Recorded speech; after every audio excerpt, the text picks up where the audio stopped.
My name is Nickel, Nickel. As a lot of you guys know, YouTube's been kind of weird lately, so if you haven't turned on notifications yet, I would appreciate it if you did. All you have to do is hit that bell, check that box, and push save. That's it. It only takes a second, but it would help out a lot. But now let's just jump straight into the video. Also, this video is obviously about Genji, but leave a comment down below with which character you'd like to see a video for next. It can be any character you want, just let me know down below. I'll try to tally up which characters people want to see the most and go with one of those. Before we get into any specific lore, I'd like to point out that Genji and Hanzo were originally conceived as a single cyborg ninja character, and was basically a slow-moving stealth assassin capable of one-shotting other characters if his attack didn't get interrupted. But after playtesting, the devs decided this design was unfun, and split Genji and Hanzo into the separate characters we know today. What's interesting though, is that both characters borrowed a lot from Sombra's design at the time. Originally, Sombra was a fast-moving, double-jumping character like Genji, who could also throw a dagger to reveal her enemy's position, which is a lot like Hanzo's sonic arrow ability.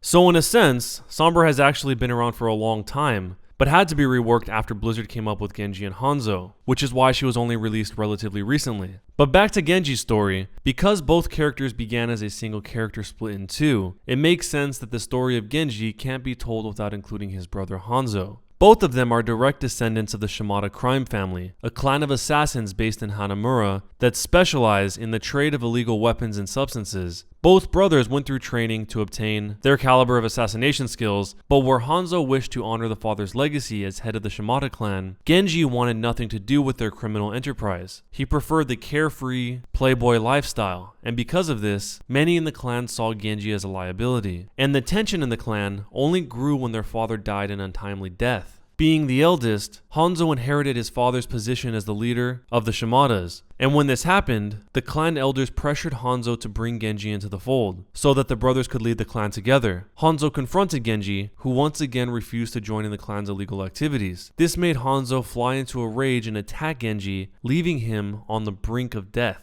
Now all of this information actually comes directly from Genji and Hanzo's official bios on playoverwatch.com, but what's interesting to note is that Hanzo's bio describes his attack on Genji quite differently, saying the clan elders instructed Hanzo to straighten out his wayward younger brother so that he too might help rule the Shimada Empire. When his brother refused, Hanzo was forced to kill him. The key differences being, according to Hanzo, he had no choice but to assassinate his brother, rather than just attacking him in a fit of anger. And most importantly, that he didn't almost kill Genji, Hanzo successfully ended his brother's life. So obviously, both versions of the story can't be true. So the point to take away here is that even Blizzard's official biographies can't be viewed as the absolute truth. Every character's bio is a potentially biased version of history written from that character's own point of view. And this idea will be important later on in the video. Anyway, throughout all of this, Overwatch had an interest in taking down the Shimada clan. So when Hanzo's attack left Genji on the verge of death, Overwatch saw an opportunity. They saved his life, specifically with the help of Dr. Angela Ziegler, who we know as Mercy in the game, and they offered to rebuild Genji's ruined body if he helped them destroy the Shimada clan. Genji accepted the offer, and Overwatch replaced the majority of his body with mechanical parts. This enhanced Genji's speed and reflexes to superhuman levels, and with his newfound abilities, Genji waged war on the Shimada clan. But over time, Genji became disgusted with the machine parts inside of him and began to doubt his own humanity. So after completing his mission with Overwatch, Genji wandered the world, hoping to find some kind of meaning for his life. He drifted around for several years until he encountered the Omnic monk, Zenyatta. Zenyatta believed that humans and Omnics alike had souls, and therefore were equal on a spiritual level. With Zenyatta's help, Genji grew to accept what he'd become. He came to see that in spite of his mechanical body, he still had a soul. Genji no longer viewed his cyborg enhancements as a curse, but instead a unique gift and a source of strength. His official bio ends by saying that for the first time in his life, Genji is free, and it's kind of a mystery what path Genji will take next. So the question is, what has Genji been up to since that time? Well, to start, the most obvious thing is the Overwatch short Dragons. By now, most of you have probably seen the short, but if you haven't, the quick version is that Hanzo infiltrates the Shimada castle to honor his brother on the anniversary of his alleged death. Genji enters the scene, but Hanzo mistakes him for a Shimada assassin because Hanzo has also abandoned the Shimada clan clan due to the guilt he felt from killing his brother. And the Shimada clan have been sending assassins after him ever since then. So Hanzo attacks Genji, and both of them fight until Hanzo unleashes a Dragon Strike, which Genji is able to redirect back at Hanzo with his own Dragon Blade ability. Defeated, Hanzo falls to his knees and Genji dashes forward to put his Tanto at Hanzo's throat. Hanzo says, "Do it then, kill me." And Genji says, "No, I will not grant you the death you wish for. You still have a purpose in this life, brother." And Genji pulls down his mask to reveal his badly damaged face and prove that he is in fact Hanzo's brother. And after that, Genji basically disappears in a cloud of smoke, leaving behind a feather and these parting words: "I have accepted what I am, and I have forgiven you. Now you must forgive yourself. The world is changing once again, Hanzo, and it's time to pick a side." So it seems that Genji came to Hanamura not just to show his brother he's still alive, but to also help him move on from his past. Genji's final words that it's time to pick a side are interesting too, because Genji could be referring to the second Omnic crisis that's currently happening in Russia, or he could be talking about Talon's terror attacks and the reactivation of Overwatch agents. However, Genji has an in-game voice interaction with Winston, where Winston says, "Genji, this is just like old times," and Genji replies, "Our paths cross for now, as to the future we shall see." So it seems to imply that even Genji is working with Overwatch again, though it may only be temporary. A third possibility is actually another Sombra connection. In Sombra's origin story, we see her open a kind of map that shows connections between Lumerical Corporation, Overwatch, Talon, and other powerful organizations, all connected to a strange eye symbol in the center of it. And during this, Sombra talks about finding out who really runs the world, leading some to speculate that this eye represents a group behind some kind of conspiracy in the Overwatch universe. So it's possible Genji knows something about this eye figure as well, especially since Genji, Hanzo, and the Shimada clan are represented on Sombra's map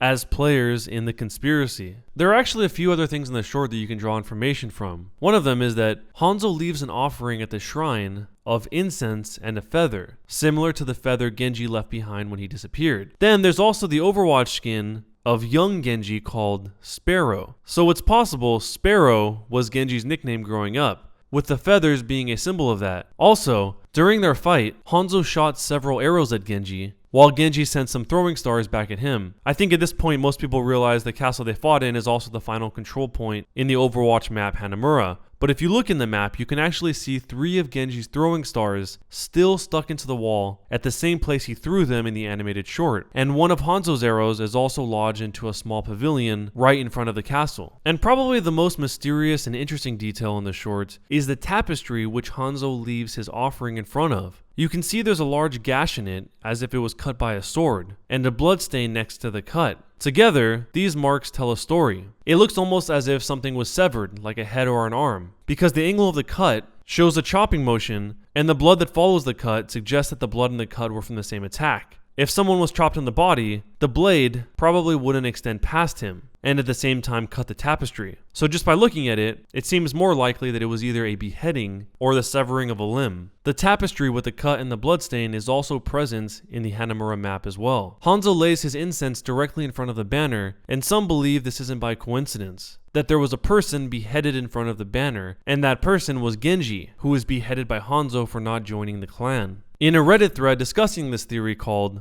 Hanzo Beheaded Genji by Alan M. Barbosa, it says, "Nobody tells what really happened with Genji to justify the fact that the majority of his body is now cybernetic. If Hanzo just pierced Genji's heart or severed some of his brother's limbs, it would be relatively easy to solve the problem because of the variety of cybernetic implants that the other characters have. I think that Hanzo used the katana that appears at the altar in the Temple of Hanamura in the Dragon Short to cut Genji's head at that same spot. It's hinted by the cut and the bloodstain in the banner behind. And at the end, when Genji dashes to Hanzo and stops with his Tanto placed horizontally at Hanzo's throat, it could have been a clear message to remind his brother of what he had done, and that Genji could have done exactly the same thing at that moment. It's an interesting theory that attempts to fill in some of the blanks. But the immediate counter-argument to this is that according to Genji's bio, Overwatch rescued him from the brink of death. But obviously, if he was beheaded, he would have died almost instantly. So which is it?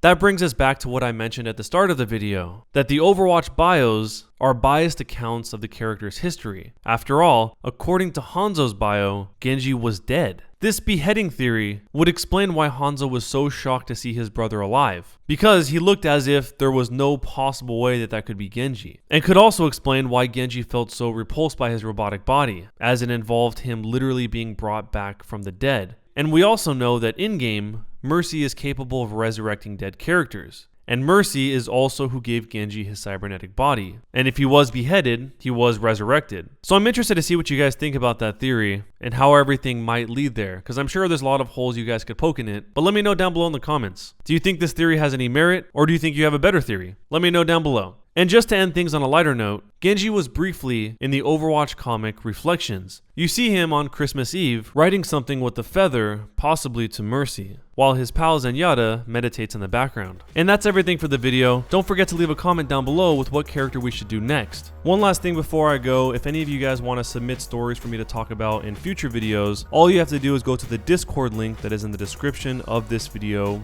And once you're there, you can read how to submit news. And that's all for today, guys. If you enjoyed the video, don't forget to leave a thumbs up. I would appreciate it. And if you haven't checked out some of these other videos on the channel, you can click on them to check them out, whether you're on PC or on mobile. Either way, it still works now. Thanks a lot for watching, guys, and I'll see you next time.